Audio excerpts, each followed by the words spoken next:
Eu vou começar a nossa palestra falando sobre a advocacia do futuro e empreendedorismo jurídico, porque todos nós somos empreendedores. E eu vou começar com uma frase falando que o futuro da advocacia não está apenas em conhecer a lei, mas em como usamos a inovação para transformar o direito e criar novas oportunidades. Então, é muito importante que a gente se posicione, que a gente saiba o que a gente quer, né? O posicionamento ele é super importante em relação às redes sociais, um planejamento, a nossa identidade, o nosso propósito, quem você quer como cliente, porque nem todos estão aptos a serem os nossos clientes. Porque a gente precisa entender assim, a gente quer, eu quero que todos sejam meus clientes, mas nem todos estão aptos para isso. Então a gente precisa se posicionar, por exemplo, quando você vai divulgar as suas redes sociais, você prestar atenção na sua foto, na foto de perfil,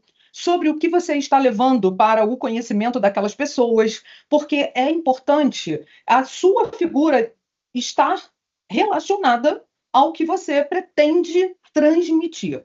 Né? Então, nada contra a pessoa se divertir, ela poder postar, né, se divertindo numa festa, com uma bebida, mas no perfil profissional, importante é esse posicionamento, porque a gente percebe também que muita gente quer tirar dúvida, né? Mas nem todo mundo quer ser nosso cliente, nem quer valorizar aquilo que a gente faz, porque afinal de contas, nós estamos aqui nos capacitando. O curso de Direito é um curso longo, de 5 anos, é um investimento muito grande que a gente faz na nossa carreira, livros, palestras, cursos. Então, nós nos capacitamos imensamente e não podemos deixar que ninguém desvalorize o nosso trabalho. Então, é muito importante que a gente, em primeiro lugar, se valorize, né, para que o outro possa valorizar. Então, quem é que está apto a ser meu cliente? É aquele que vai valorizar o meu trabalho, né, que vai dar valor àquilo que efetivamente eu investi na minha carreira. Então, aqueles clientes que são para a Defensoria Pública, eles são da Defensoria Pública. Podemos advogar pro bono? Podemos, mas isso precisa estar muito claro na nossa mente, porque, por exemplo, quando eu estava cursando Direito, eu fiz estágio na Defensoria Pública. E eu escolhi a carreira de Direito de Família justamente porque eu queria ter uma família feliz, né? Então, eu queria ter essa família. Então, eu foquei nessa área do direito. Hoje a minha atuação ela é na advocacia familiarista e sucessória. Estou tentando aqui compartilhar o conteúdo com vocês, porque eu fiz um material maravilhoso com muito carinho, mas infelizmente eu não estou conseguindo compartilhar. Mas, de qualquer modo, depois vocês vão me encontrar lá no Instagram, que é @prof.ana.cris.pinheiro, e eu vou compartilhar com vocês esse material que eu fiz com muito carinho, mas que, infelizmente, eu não estou conseguindo aqui compartilhar com vocês. Tá? Então, é importante que, por exemplo, eu sou advogada na área familiarista e sucessória.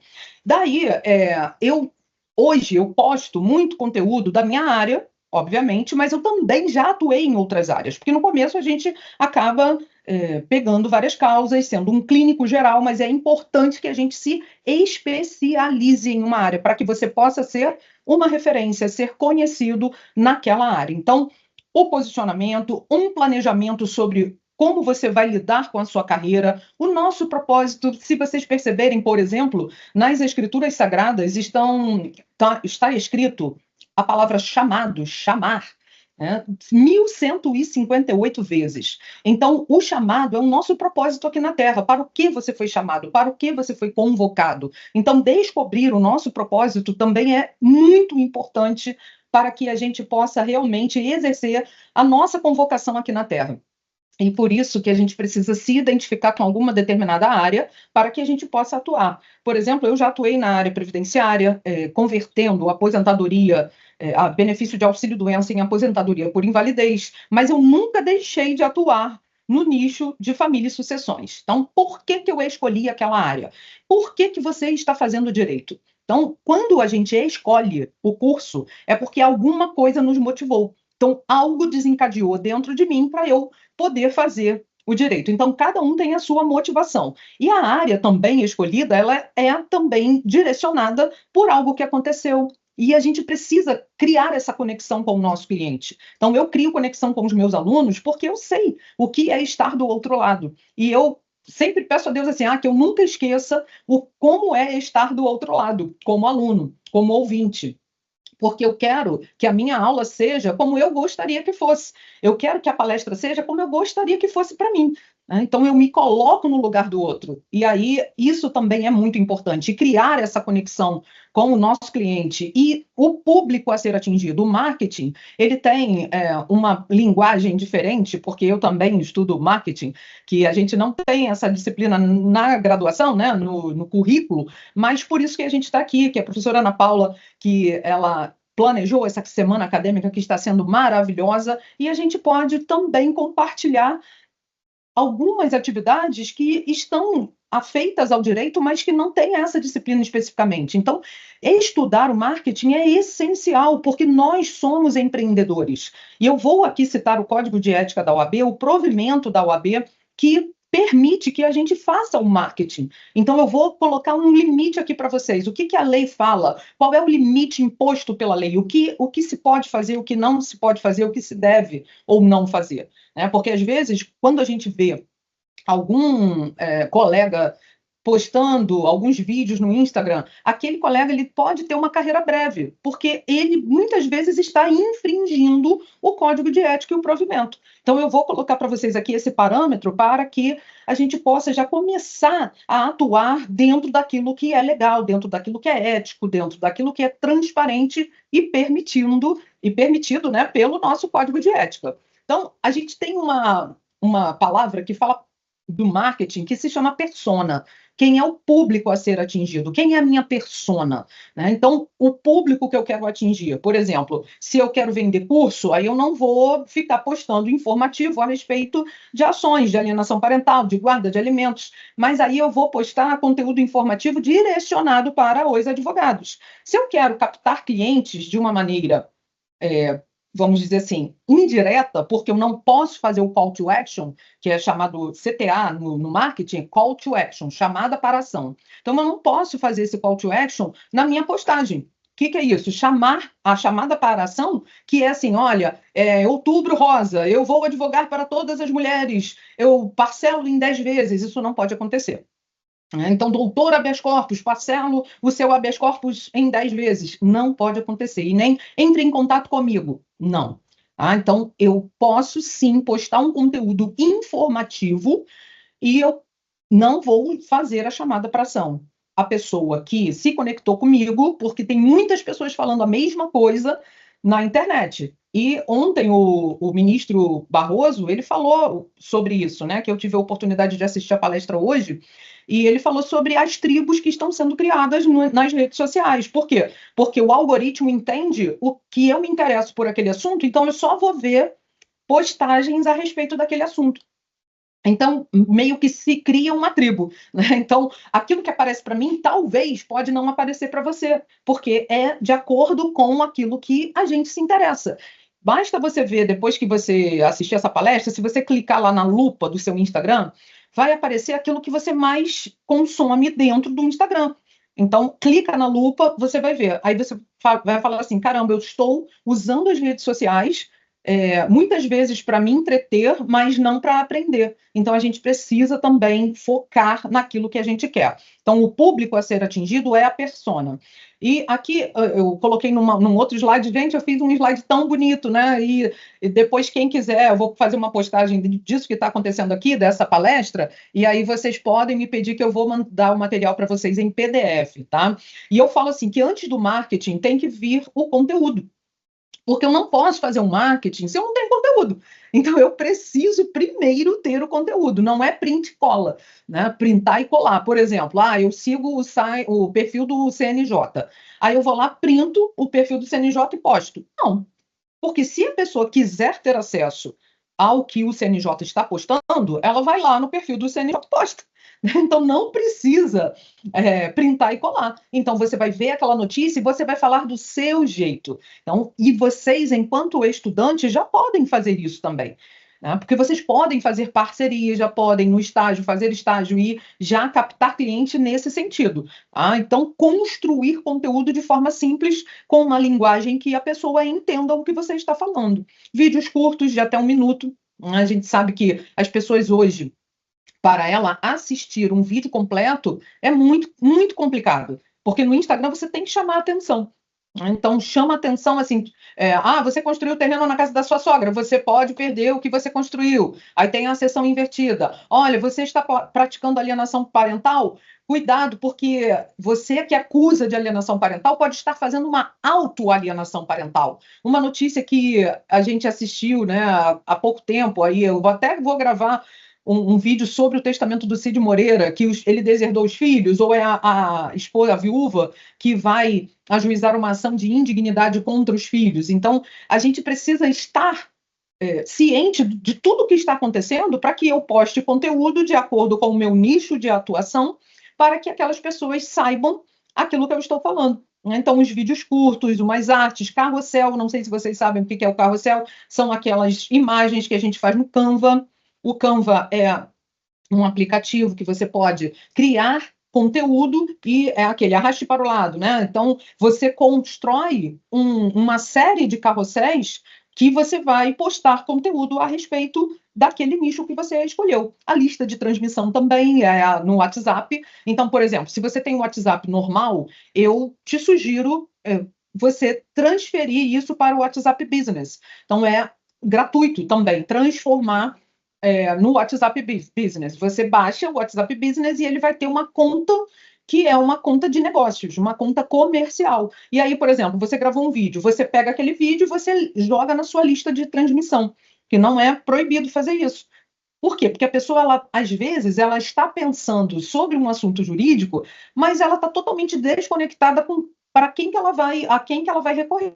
E aí, você lembrando pela lista de transmissão, você vai chamar a atenção e vai fazer com que essa pessoa se lembre de você e contrate você. É igual assim, às vezes você vai fazer a unha. Aí a pessoa, pela postura, pela vestimenta, ela vai falar assim: você é advogada?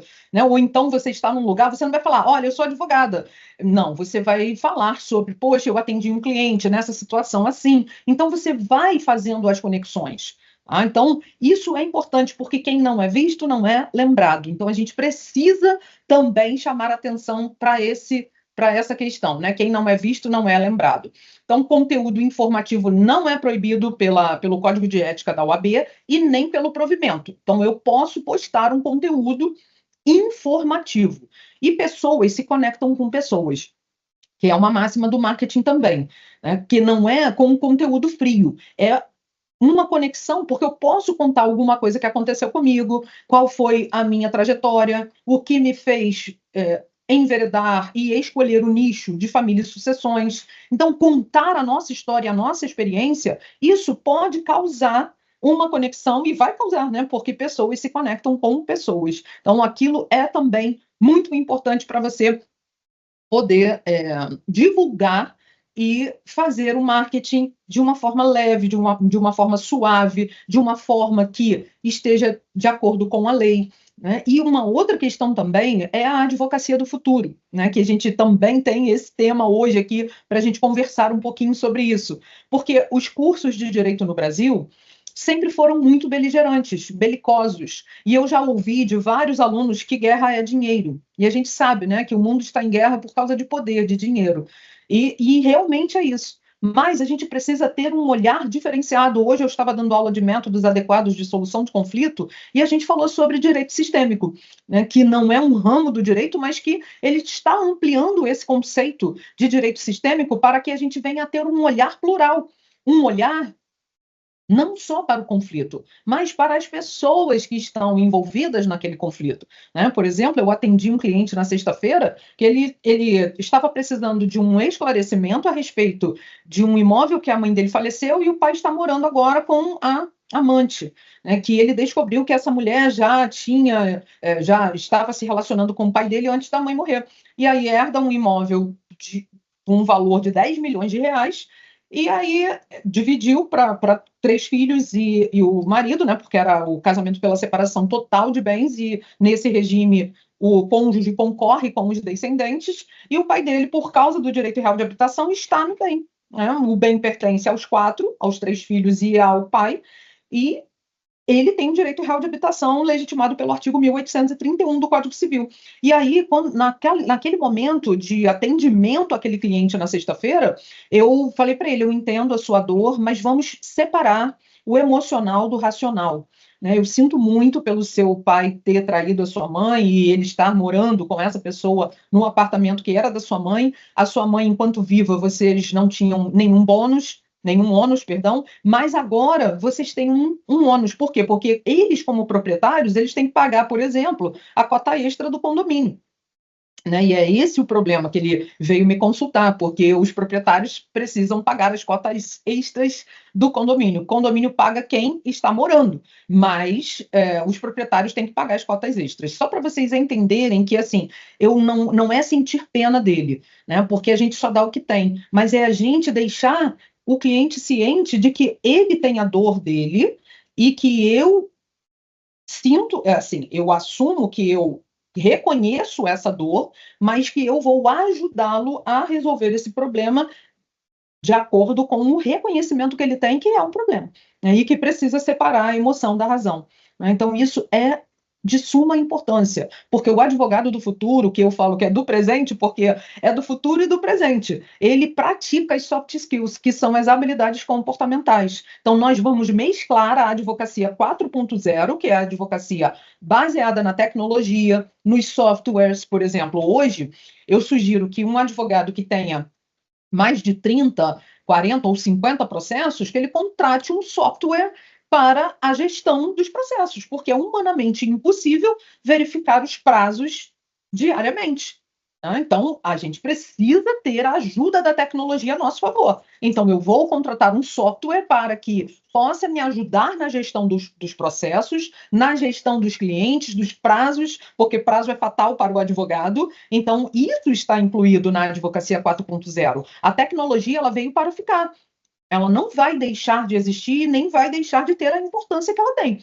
Mas a gente precisa também ir além, porque a advocacia 5.0, ela inicia-se no Japão e tem um olhar para a pessoa. Então, eu deixo de praticar uma advocacia belicosa, beligerante, combativa, para passar a exercer uma advocacia consultiva, colaborativa, humanizada, porque o meu foco é na pessoa, porque muitas vezes as pessoas em um inventário, por exemplo, elas não estão brigando por patrimônio, elas estão litigando por afetos, que muitas vezes que aquela lacuna que ficou lá naquela criança enquanto ela foi abandonada, ela sofreu algum tipo de rejeição, ela carrega isso para a vida adulta. E aí vai ter um litígio, mas que não é por patrimônio, é por uma questão de afeto. Então, a gente precisa entender esse contexto e focar nesse direito sistêmico, porque cada um tem um padrão transgeracional na sua família e a gente precisa enxergar isso,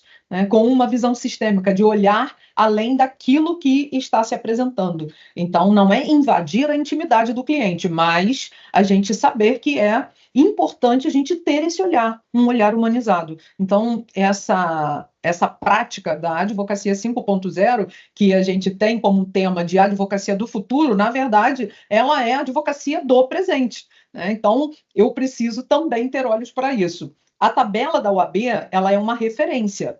A tabela da OAB, quando eu vou precificar o meu serviço, é um parâmetro, porque o valor sou eu que preciso deixar claro para o meu cliente qual é o meu valor. Então, ele vai entender qual é o meu valor, que é diferente da tabela, né? Porque a tabela ela estabelece os preços, que ali é um parâmetro. Eu posso cobrar acima da tabela? Sim. Eu posso cobrar abaixo? Não, porque a tabela é o parâmetro. Então, o advogado que cobra abaixo da tabela, ele está infringindo também o código de ética. Por quê? Porque ele, às vezes, ele está fazendo uma promoção, né, e está deixando de cobrar os honorários que estão previstos ali, que a tabela de honorários da OAB, ela é atualizada mês a mês. Se você acessar o site da OAB agora, você vai ver OAB RJ, por exemplo, aqui no Rio de Janeiro, mas OAB Federal, você vai ver lá, tabela de honorários, aí tem a tabela de precificação dos honorários lá.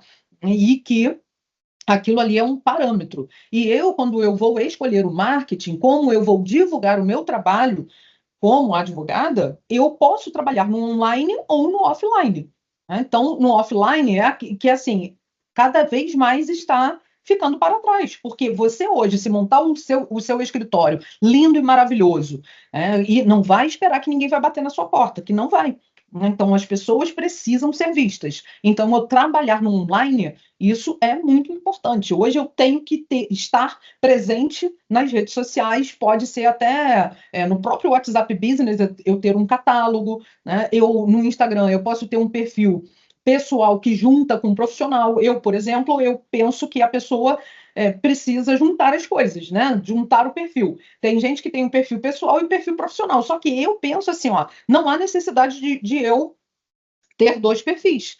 Eu posso ter um perfil profissional e pessoal porque eu sou uma só, né? Então eu sou mãe, eu sou esposa, eu sou avó, eu sou advogada, eu sou palestrante. Hoje, inclusive, eu postei que ontem eu fiz uma palestra como transformar a sua peça processual em artigo científico ou TCC. Expliquei a diferença do artigo TCC. Então eu postei. Por quê? Porque é algo que faz parte do meu dia a dia. Hoje, a aula de métodos hoje foi abordado o tema de direito sistêmico, de justiça restaurativa, então de assuntos que estão inerentes ao exercício da minha profissão, de advogada, de professora, de palestrante. Então, eu não preciso ter um perfil profissional e um pessoal. É só, obviamente, a gente ter coerência, né? E bom senso, que é o que falta em muita gente, né? O bom senso. Porque tem aqueles advogados de ostentação que eles querem postar o Rolex, querem postar dirigindo uma Lamborghini, nada demais você ter um carro de um valor econômico muito vultuoso, mas aquilo não pode ser postado como uma ostentação. E pode perceber que aqueles advogados ostentação, eles perdem um pouco a credibilidade e muitas vezes eles estão respondendo pelo Código de Ética da OAB. Por quê? Porque isso é um processo administrativo. Eu, por exemplo, eu sou conselheira da OAB Barra da Tijuca. Então, é algo sigiloso, segredo profissional. Os advogados que recebem denúncias por estarem atuando de forma inadvertida nas redes sociais, então eles vão sofrer um processo disciplinar. E é óbvio, gente, que a gente também tem que ter um bom senso. E em todos os aspectos, né? Tanto do advogado na hora que vai postar, quanto também daqueles que vão apreciar aquela representação contra aquele advogado ou aquela denúncia contra aquele advogado que está fazendo postagens de forma inadvertida. E eu já sou advogada há 30 anos, então o número da minha OAB é o mesmo desde quando eu obtive a minha carteira da OAB. Então aquele número, ele vai ser para sempre aquele número. Eu posso mudar de nome, posso casar, divorciar, mas a OAB vai sempre ser a mesma. Então, a gente precisa se preocupar em construir uma carreira que tenha a autoridade daquela pessoa, que não é autoritarismo, mas eu ser considerado uma autoridade perante as pessoas para quem eu estou falando, né? Então, a autoridade como professor, eu construo a minha autoridade nas redes sociais, com as coisas que eu posto, com a forma como eu me comporto em sala de aula, né? Porque tem uma credibilidade, tem um nome a honrar, um nome a zelar. Então, isso é também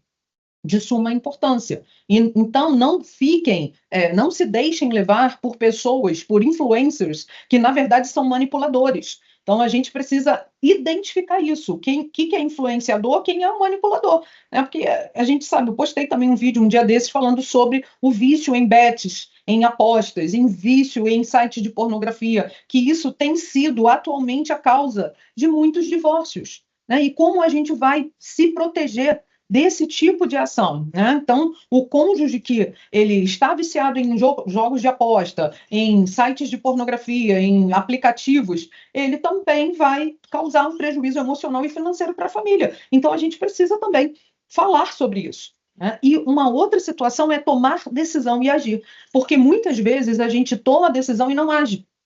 Então, se você, por exemplo, está cursando direito, seja no início, no meio ou no fim, né, você precisa entender que a decisão que você tomar, ela que vai canalizar você para o futuro que você quer construir para a sua vida. Né? E a gente precisa ter uma visão clara do futuro, o que eu quero ser daqui a 1 ano, 5 anos, 10 anos, e pensar que os desafios, eles vão aparecer. Não tem como. Viver é um desafio. né? Tanto que a linha da vida, quando a gente fala, né, sobre o batimento cardíaco, são altos e baixos. Então, às vezes a gente está lá na euforia, na alegria, mas às vezes a gente está lá embaixo. E enquanto está assim, maravilhoso, porque um dia vai ser assim, ó, e aí a gente não vai ter mais o que fazer. Né? Porque enquanto a gente está aqui, independente da situação que a gente está enfrentando, a gente vai saber lidar com esses desafios. E quando a gente está enfrentando uma crise, a gente cresce. Né? Então, a gente cresce enfrentando os desafios, porque a gente precisa saber que a vida são altos e baixos. Tá? Então, eu até cito um pensamento socrático de Sócrates, né? Porque os filósofos do Ocidente, Sócrates, Platão e Aristóteles, um foi professor do outro, e tem um texto socrático que ele diz que tinham 3 sapos nas folhas, em 3 folhas. Um decidiu pular. Quantos sapos ficaram? E aí, o sapo, aquele sapo que decidiu pular, ele não pulou. Ele decidiu, mas ele não agiu. Né? Então, para a gente pensar sobre isso, porque às vezes a gente decide, mas a gente não age. E aqui, né, no meu caso, na área de família e sucessões, eu trabalho com inícios e términos de relacionamentos, de vida, né, porque o direito civil, ele começa lá no artigo 1º falando da personalidade civil, que ele começa do nascimento com vida, no artigo 2º, e termina com a morte. Mas que a morte põe fim à personalidade jurídica, mas existe decorrência também jurídica a partir da morte. A partir da morte. Porque se aquela pessoa que faleceu, ela deixou bens, direitos e obrigações, o inventário tem que ser aberto. Né? E o inventário não é para dar partilha. O inventário é para resolver todos os negócios jurídicos do falecido em vida. E uma outra coisa que eu pontuei aqui, né, coloquei um roteiro para falar para vocês, é que a gente não precisa e nem pode se comparar a ninguém. A maior causa da frustração humana é a comparação. Então, não existe ninguém igual a você, igual a mim no mundo. Somos insubstituíveis nesse sentido, porque não tem igual, não tem ninguém igual a gente. Então, não se compare a ninguém. Por quê? Porque a maior causa da frustração é a comparação. Então, aprenda a fazer parcerias, a gente precisa fazer esse networking. Aqui eu estou falando para vocês, que pena que não estão vendo, mas a minha logo é o A de Ana, que é uma balança estilizada, o tracinho do A é uma balança, justamente porque o direito ele é a espada e a balança é o equilíbrio. E ontem eu até falei na aula, né, que eu sou mais da balança do que da espada. Por quê? Porque eu foco no extrajudicial. Então a gente precisa ter essa visão do futuro também, que o próprio ministro Barroso, ele tem uma frase que eu uso em algumas palestras, que ele fala que o advogado do futuro, ele não vai ao judiciário. Por quê? Porque hoje a oportunidade de desjudicialização, ela é enorme.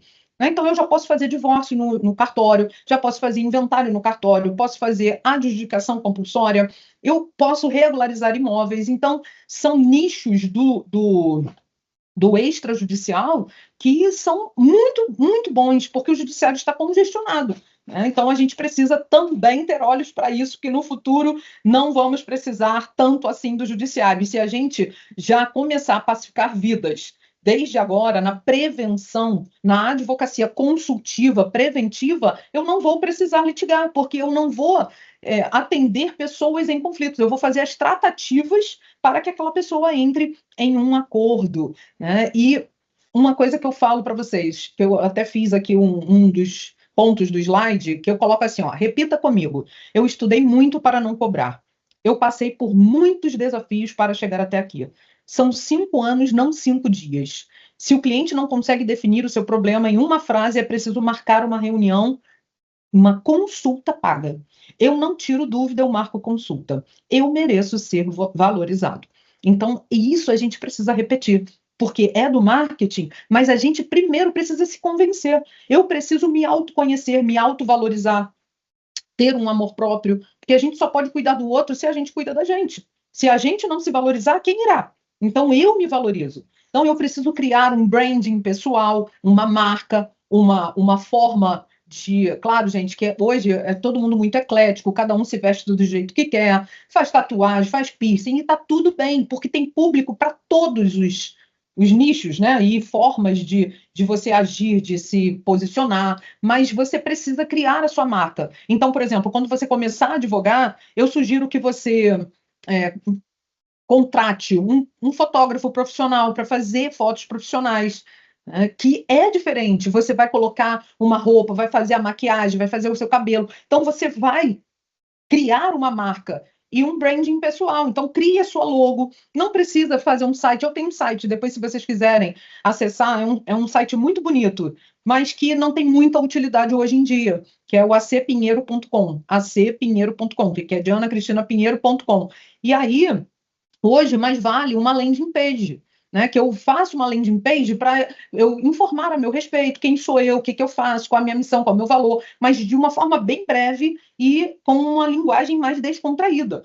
Então, eu crio a minha presença online, eu gravo vídeos que pode nem ser um vídeo tão... Por exemplo, eu me rendi a criar um perfil no TikTok, eu falei sobre uma situação que aconteceu lá em Santa Maria, Rio Grande do Sul, de uma menina que ela fez bullying com uma colega da escola, 10 anos.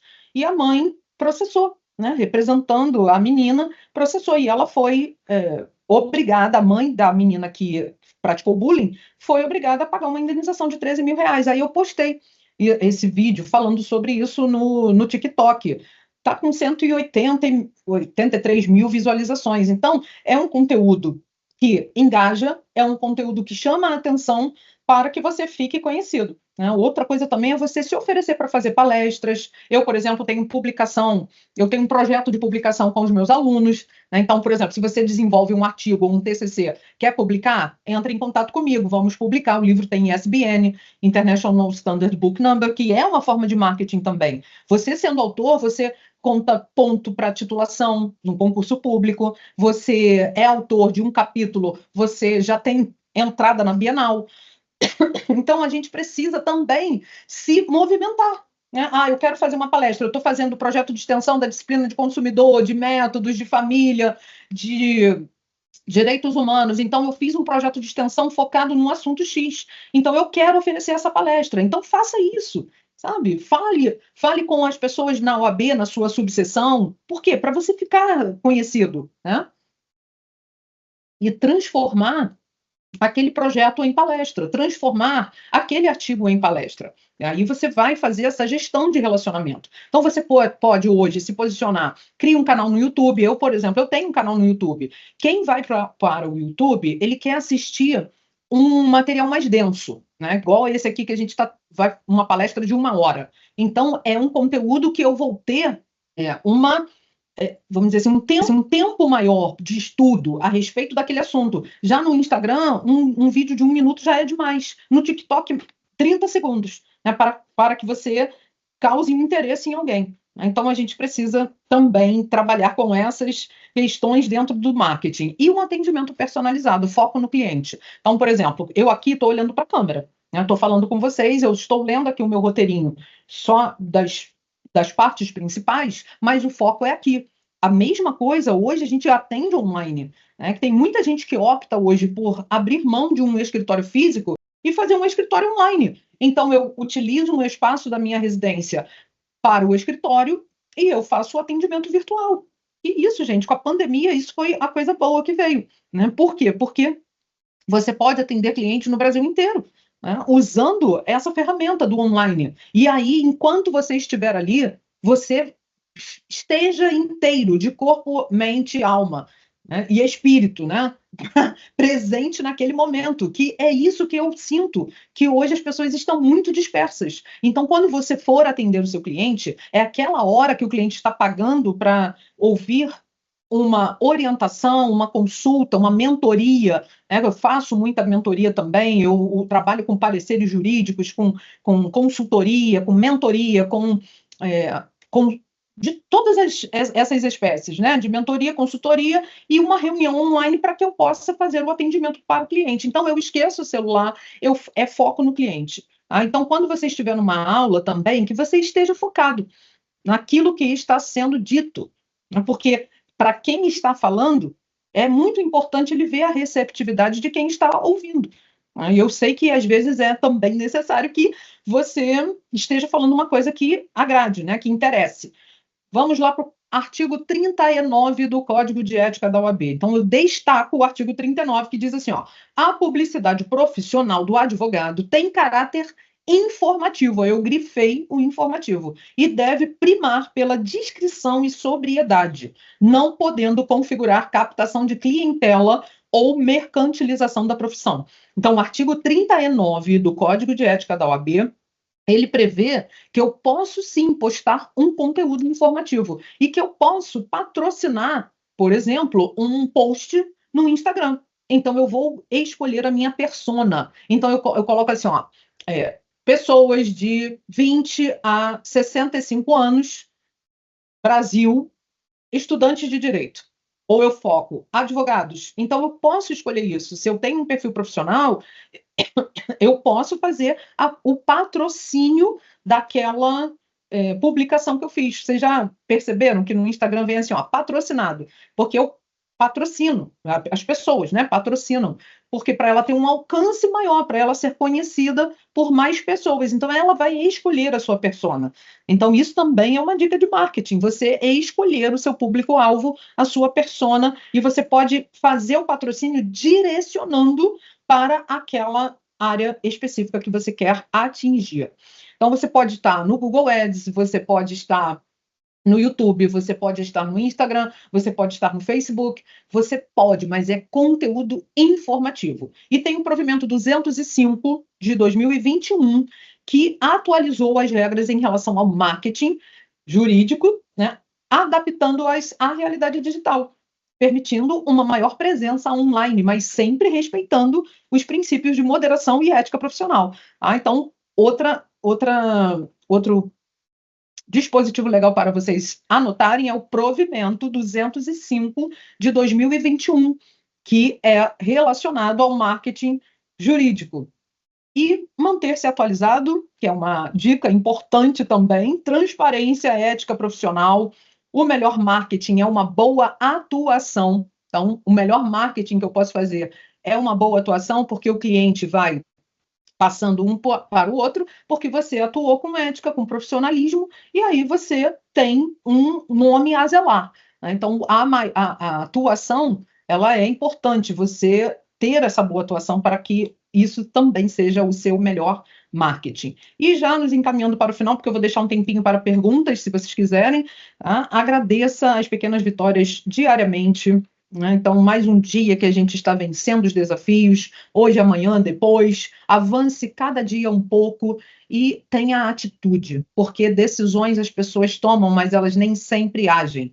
Quem pensa enriquece, é um livro do Napoleão Hill, e eu estou aqui com vocês para justamente acender essa chama dentro do coração de vocês. Então, eu estou aqui compartilhando o meu conhecimento, estou aqui com a chama acesa para que você acenda essa chama que às vezes está um pouco apagadinha, mas que você hoje se renove as suas forças, as suas esperanças, a sua fé num mundo melhor, porque depende de cada um de nós, né? E para terminar, o advogar no futuro, aí eu botei entre parênteses, no presente, é ser um agente de mudança, transformando desafios em oportunidades com visão, coragem, excelência, comprometimento e inovação.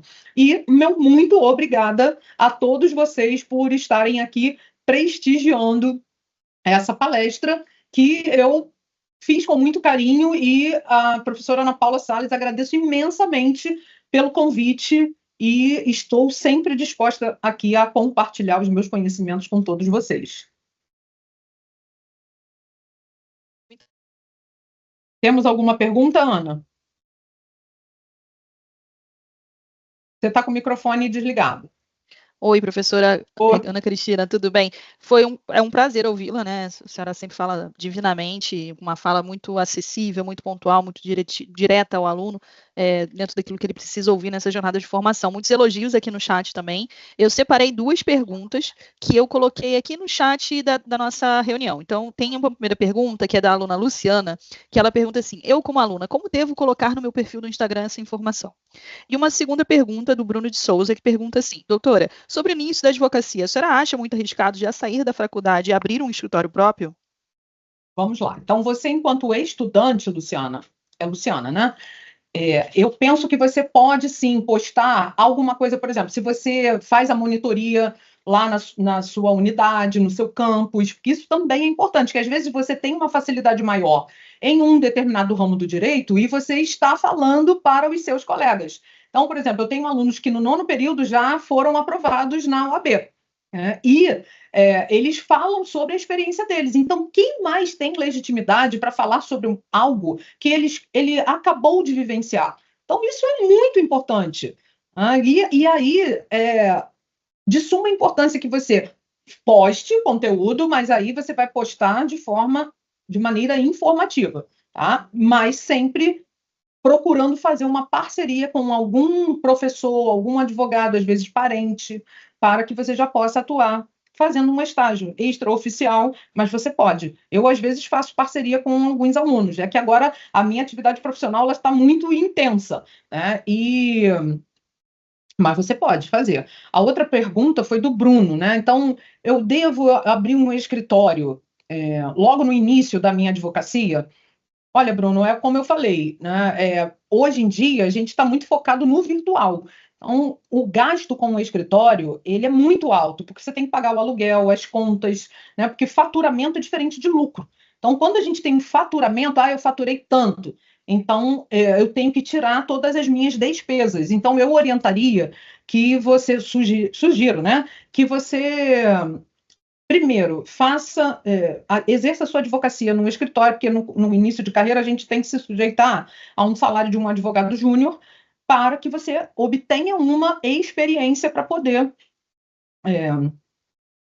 depois voar sozinho, decolar sozinho. Mais alguma pergunta, professor? Perfeito. Tem uma última pergunta, que é do Carlos César. Ele pergunta assim: então é vedado ao advogado a promoção profissional que visa o retorno financeiro? Não, não é vedado, porque ele, na verdade, ele tem que fazer isso de forma, como eu falei, informativa. Ele não pode mercantilizar a advocacia. Mas eu postando conteúdo informativo, o que as pessoas fazem? Elas me chamam no direct, né? Eu gostei da sua postagem, gostei da forma como você fala, e ela se identificou comigo. E aí sim, eu vou agendar uma consulta. Eu respondo aquela pergunta que ela tá me fazendo, e aí eu respondo genericamente, e se ela quiser agendar, eu já digo para ela, olha, a minha consulta online de 1 hora é tanto, e vai ser um prazer atendê-la, e tem um horário disponível tal dia, tal hora. Então, não é mercantilizar a advocacia, que isso é proibido, mas eu posso sim postar conteúdo informativo e, com isso, me conectar com as pessoas. Perfeito, professora. Alguns questionaram aqui a questão em relação ao caso dos filhos do Cid Moreira, né, da deserção dos filhos deles. Enfim, algumas perguntas mais específicas, outros falando um pouquinho dessa questão do escritório virtual, acho que isso é um assunto que interessa muita gente. Acho que no passado as pessoas estavam muito vinculadas à ideia de que um escritório, para ele ter notoriedade, para ele ter êxito, ele precisava de uma estrutura física, ele precisava ser conhecido na praça, ele precisava ter um escritório luxuoso, e acho que hoje o paradigma mudou um pouco, né? Se você pudesse falar mais um pouquinho, finalizando a sua fala sobre isso. Exatamente, porque a gente precisa também focar na inovação. Então, hoje em dia, para você manter um escritório físico, é muito oneroso, né? E, obviamente, que depois, com uma carreira consolidada, você vai, obviamente, tendo a necessidade de construir um espaço, principalmente para quem advoga no contencioso. Então, por exemplo, o escritório ganha uma licitação para advogar para a Caixa Econômica Federal, para um banco, para o Bradesco, porque os bancos, as empresas de massa, elas acabaram se desfazendo da parte jurídica. E aí eles contratam um escritório de advocacia para advogar no contencioso, no litígio, e aí ganha pela quantidade, né? Que é uma coisa que particularmente não me agrada, né? Porque eu ficar fazendo uma contestação genérica, mudando só os nomes das partes, isso não me faria feliz.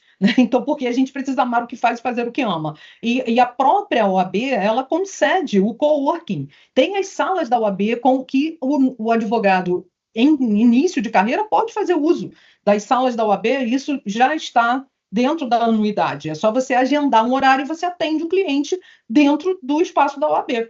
Ah, gente, eu esqueci de falar, de colocar no chat, não sei, professora, o meu Instagram, @prof. Ana Cris Pinheiro, e o YouTube, Ana Cristina Pinheiro, tá? Se vocês quiserem esse material, que acabei não conseguindo compartilhar, mas eu vou disponibilizar para vocês, tá? Mais alguma Perfeito. pergunta? Ana, eu botei lá no chat o arroba do seu Instagram, então tá. eu já cheguei a colocar aqui mais de uma vez.